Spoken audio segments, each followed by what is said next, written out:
Hello, and welcome to Texas Holocaust Remembrance Week 2021. My name is Nami Echolov, and I'm the Holocaust Memorial Museum of San Antonio's director, as well as the interim CEO for the Jewish Federation of San Antonio. We want to thank you for joining us for this special program, as well as to thank the Texas Holocaust and Genocide Commission for underwriting all the production costs associated. In case you'd like to see any of our other programs or other resources available put forth by the museum, please make sure to check out the Holocaust Memorial Museum's website at hmmsa.org. And now for our program.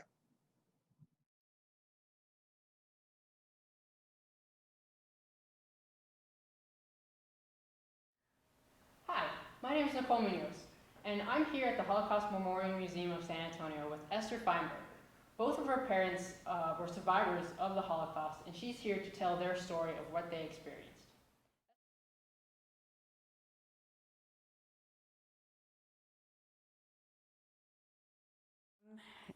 I think it's unique being a child of survivors, and I don't often talk about it, and this is actually the first time I'm being filmed, so I have so many different thoughts and feelings about what my parents went through, but they themselves didn't really tell me a lot. I spent a lot of time learning from other people's stories, listening. I became fascinated with other Holocaust survivors I met after my parents died. And so a lot of the things that I think about and know about the circumstances of being a Jewish prisoner in the Nazi camps are really from other people, not directly from my father.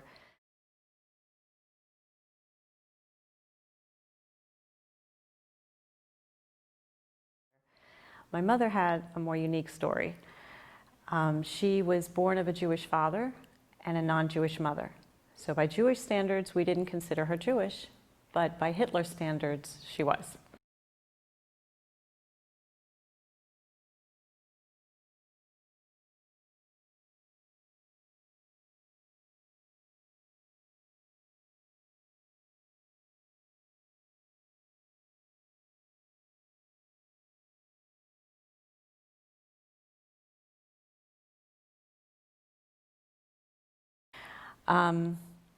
So one of the things I often talk about is just how she then became Jewish, because by the time I was born, she was a full-fledged Jew. If you want to go back to the time when she was just 10 years old, she knew that things were brewing. You know, Germany, she was in Berlin, growing up in Berlin, and her father, being a Jew, had to leave her because Hitler banned all Jews from Berlin in 1935 or 6. And she remembers Kristallnacht and has told me, just as a child, what that was like, hearing all the broken glass and the commotion in the streets. But again, she was a child, so she stayed home. She was sheltered by her mom. But after, I guess around 39, when the war actually started, she could no longer go to school, so she was 14 years old. And my grandmother couldn't work, and there was no father. Like, they didn't know where he went. He never called for them. They thought he died, and that was how they lived the rest of their lives for a while. My mother began to work for a woman who had a dress shop, and the woman, the owner of the shop, kept her secret that she was a Jew, supposedly.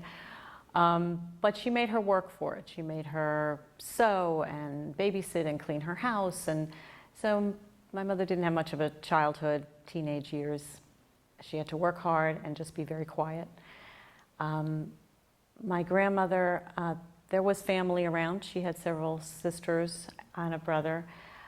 So they were able to stay in Berlin, just sort of under the radar.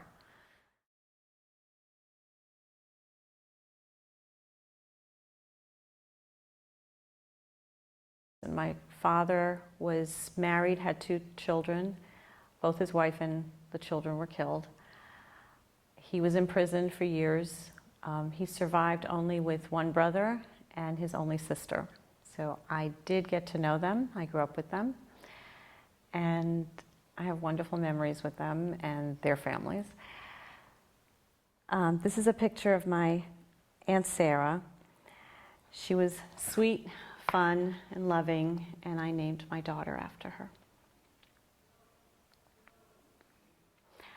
I grew up not talking about this, but I somehow always knew that he had been a prisoner and that he lost his most of his family. But I don't know how I knew. I don't remember having a conversation, certainly not with him. My mother may have told me later things, but I never knew. I have 2 half-brothers that were killed, and I didn't know their names until recently. I really, in the last 10 years, did some research and found out. Then there was rumor, I found my father's first wife's brother.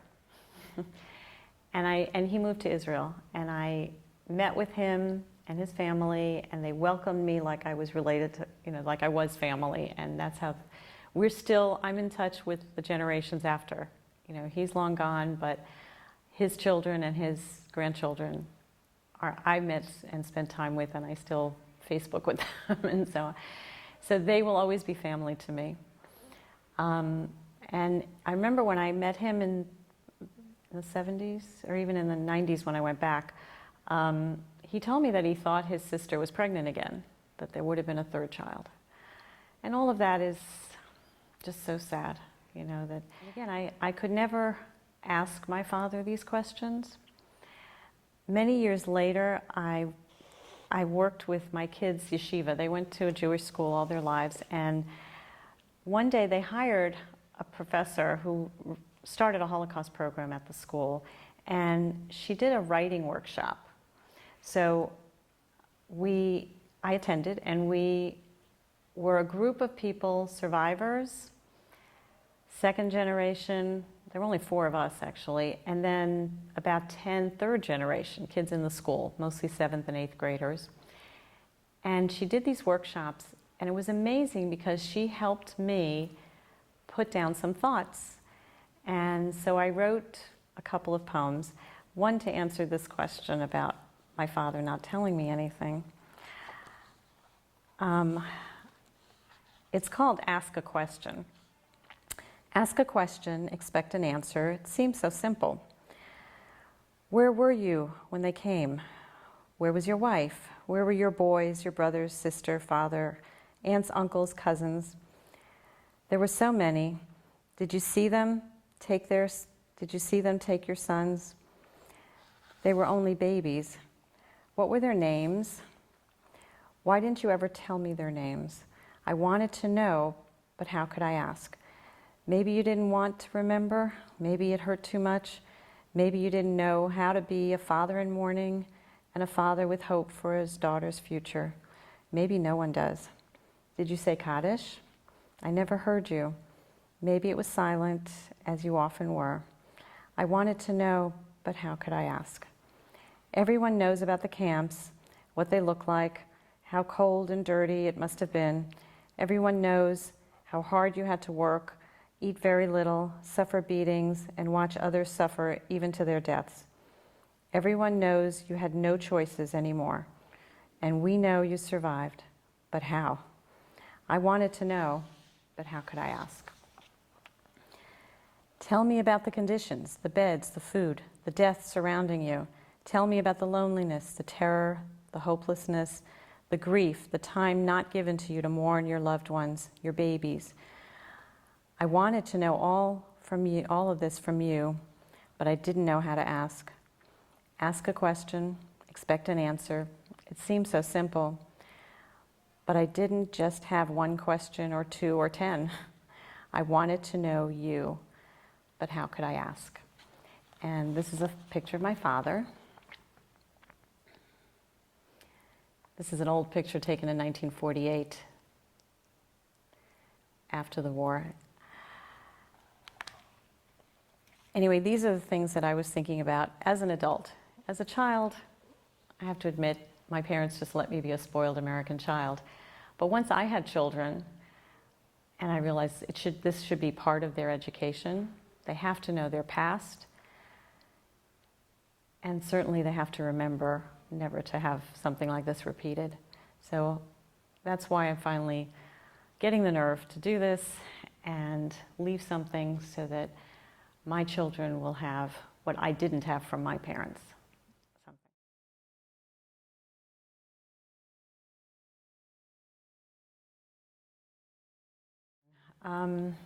He didn't talk about it.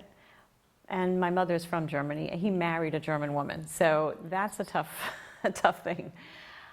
In 1973, there was a wedding, a daughter of a cousin of my father's in Belgium, and they decided we would go as a family. So we first went to Germany, my mother and I and my sister, and my father went to Israel for a few weeks, and because he had many friends from Poland that had immigrated to Israel. So we were in Berlin. I got to see my mother's, where she lived, where the family lived, the neighborhood, things like that. And we still had cousins there. So I met family that I had never met before. And I was 15. It was a lot of fun. I didn't think about the war so much, except when we drove down a street and saw this bombed out church that they left there as a memorial. And I asked my mother about it. And so that was one of the remnants. They hadn't done much else yet in the 70s. I know there's more recognition now in Berlin. There's a Jewish museum based on the Jews that lived there pre-war. But my father joined us when we went to Belgium. We went to the wedding, and then we came back to Germany, and my father was fine. He didn't say anything. And then while we were there, I asked him, would you take us to Poland, to where you grew up? And that was a very naive and, in hindsight, stupid question. And it's the first time he had a reaction that I never saw before. And he said no, and he said, we're never going back to Poland. And I would never go. In honor of his memory, I can't bring myself to go to Poland. Now, I've met Polish people, and I've talked to a group who actually made a Holocaust presentation years ago from Poland and asked them about what the Polish people think and how they behave now toward the memory of what happened. And it's very different. I don't blame this generation for anything, not the Germans, not the Poles. But my father, he only lives in his memory, and he said never go there, and I won't. For now. I still haven't. But he didn't say anything about the Germans or Germany. I think it was more that the Polish people betrayed him, and that, I think, and again, that's my interpretation, but I think that's really what hit him the hardest.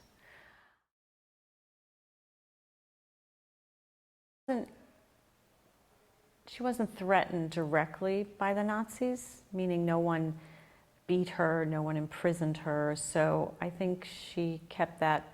I mean, it was not a good life for so many years, but I don't think she doesn't have those kind of memories, nightmares, things like that.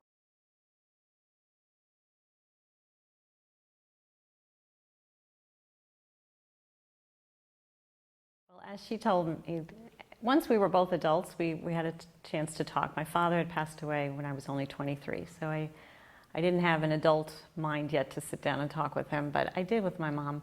And one of the things, she said she couldn't wait to get out of Berlin. So she'd had enough of bomb shelters and hiding out and just not having any freedom. So once things opened up, she told me there was a lot of activity. People were going to theater. They hadn't quite, I don't think they shut down Berlin yet.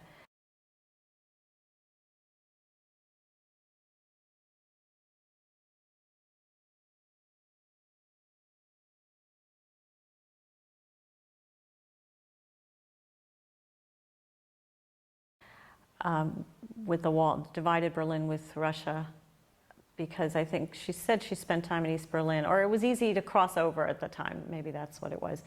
And she met a Jewish man, actually, and married him. So she converted before the wedding, and married him because, well, I don't know exactly, I can't speak for her, but part of her motivation, I think, was that he was destined to come to America, and she was excited about that. And she admits that. They both came here in 1949. It took a few years. And the marriage didn't last, but on the ship, she roomed with my Aunt Sarah. Not that she knew that she would be my Aunt Sarah, but so she met my father and my uncle through her. They stayed best friends in New York, and both were married, so they led their lives, but they stayed in the same neighborhood, I guess, in the Bronx. They were Upper Manhattan at first. My mother wasn't happy. The marriage really wasn't that great, so by the third year she divorced, and soon after actually married my father. And by that time she was Jewish, no doubt, not a practicing Jew, but so many in Berlin were really not religious Jews, at least around my grandfather's family and that neighborhood.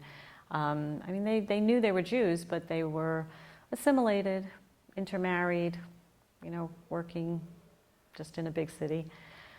My father had some education. He went to Cheder, so he read Hebrew, he knew how to daven, and we went to shul, and I would see him daven, and my mother and I and my sister sat next to him and tried to read the English.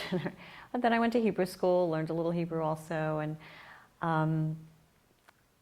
all I knew was that we had a Jewish home. We had Jewish art, we had Jewish holidays, we had Jewish family, so I grew up just believing I was Jewish, and I never mentioned my mother's conversion. And she never talked about it because she didn't want people to know of her past. I'm not sure why. It shamed her somehow, but I didn't tell anybody until she died. And then I told her story about the marriage and about how she then wanted to be a Jew. I mean, she knew she had a Jewish father and Jewish family on that side. And she was fine with that. She was happy to be a Jew, and even after she divorced the first husband, she was never looking to change that. Things were a little awkward with my grandparents, her parents, but even then, you know what? They were my grandparents. I enjoyed their company. They were always over. We didn't really talk about Jewish, non-Jewish. It was just a given. Our home was Jewish. My grandparents was not, but they didn't talk about it, so we just let it be. She came to America, and she was going to be an American. Now it wasn't so easy because she didn't speak English yet. And I remember her telling me one story about her first job. She worked in a cleaning store where she did alterations because that was her skill. And she was struggling to speak to the woman next to her, and the woman, tried to encourage her, I guess, to speak English. So she didn't know until months, or I don't know how long after, that the woman actually spoke German. And when my mother found out, she was so upset, and the woman said, "But if I told you, you would never learn English." And so then she realized she did her a favor. And so her English was very good. She learned to read and write, and she was fine.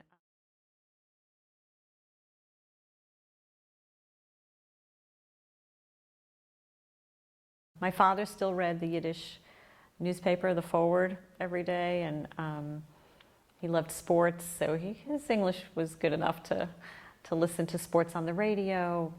Football, baseball was his favorite. I think he sat Shiva when the Dodgers left Brooklyn, but he had two girls after having two boys, and there was actually a time I thought that my father really had a problem with that, that we didn't get into sports, and we didn't throw a ball with him, and we didn't do things that he would have expected boys to do. It's probably silly, but I didn't know what to think since he wouldn't actually talk to me about it. So anyway, my parents, they got jobs, they managed My father and my uncle eventually went into business together. Their skills in Poland were making paintbrushes. So they were in the manufacturing business. So they opened a factory in the Bronx and, fed 2 families. We all had houses and cars and went to college. And so they did okay. It was unfortunate that my father died too young, he developed pancreatic cancer, and soon after college, he passed away. So I do miss all the things I couldn't talk to him about, and him seeing my children, his grandchildren.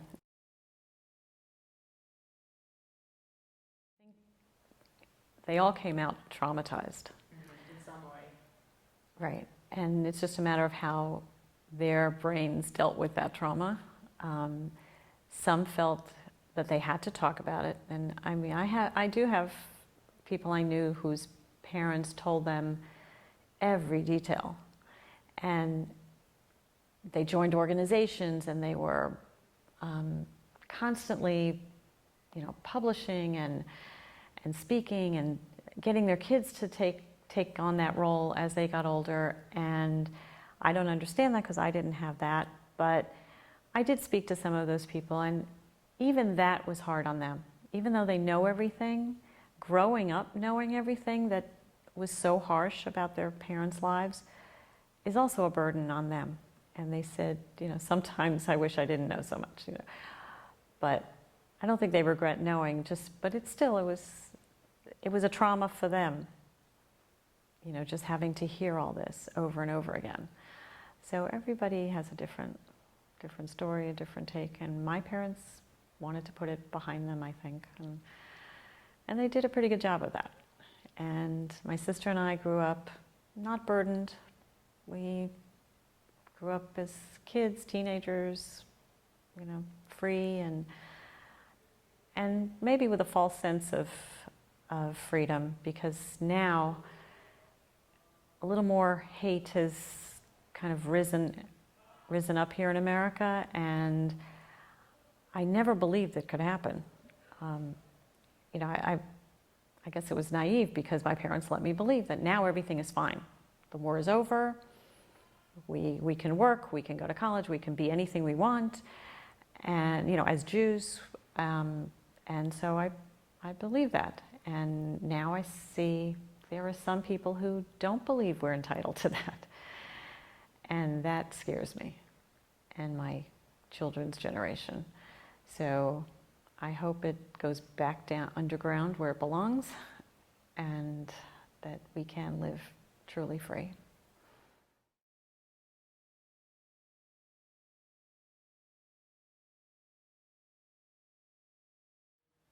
I didn't growing up because my parents didn't. They didn't tell me their story. They didn't tell me to learn anything, to read anything. They didn't have, I now have a collection of Holocaust books, but they never had things like that. When I was in college, the first movie called The Holocaust came out with Meryl Streep, I remember. And I think it was a 6-episode movie that we had to watch every week. And my dorm room, we all gathered around the TV. I mean, it was something unique and true, so we all were very curious. And I watched it, and I cried my eyes out over the horrors that they portrayed. And afterwards, I called my father, and I asked him if he watched it. And he said he did. And I said, is this, I was hysterical. I said, is this really what you went through? And he said to me, that was only a movie. And that made me even more horrified. I mean, I felt like a punch in the stomach that things could even be worse than they portrayed in that film. So, I didn't ask him more questions because that told me enough. I didn't really start to feel that until I had children. And that's why I got involved with the Holocaust program at the kids' yeshiva. They were just in early childhood, so we did this for a long time, and I would help the programs. I would help set up interviews with Holocaust survivors for the older kids, the junior high kids. I met with Holocaust survivors as as a friend, as a, I don't know, rent-a-daughter kind of thing. You know, like in my neighborhood, there were people. And I would spend time with them, and I would listen to them, and it felt like I was listening to my parents. I did talk to the kids a couple of times, my kids. I don't know, they're going to have a copy of this, and maybe they'll have a copy of this tape. I don't know how much they think about it. I don't know if I did enough so that they know their history. You know, when you're a kid, you're just not that interested in the past. And I felt the same way when I was their age. So now maybe, and one of my children already has children, so maybe as they grow, they will realize that it's important and bring it up again.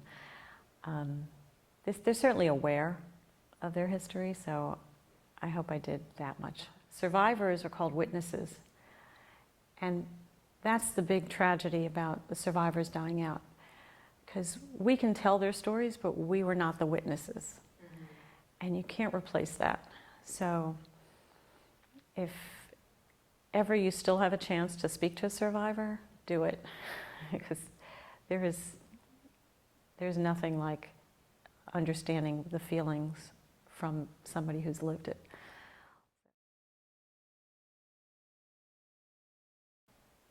For people to understand what hate can do, not just from one person to another, but to a people to other people. We see this all over the world. I mean, we see these hate crimes, we see bombings, we see shootings, and all of that comes from hate. And I sincerely believe that hate is taught. Nobody's born hating. And the Holocaust, although it might be uniquely Jewish, but I don't think the message is just for Jews. I think, first of all, many people were killed. The Nazis didn't discriminate against anybody that didn't meet their perfect Aryan race. So gypsies, elderly, sick people, mentally ill people, they killed many, many people. All out of hate, and it's still going on in the world. So if Holocaust education can help children from an early age realize that baseless hate, there's just no room in the world for that, and we need to eradicate it.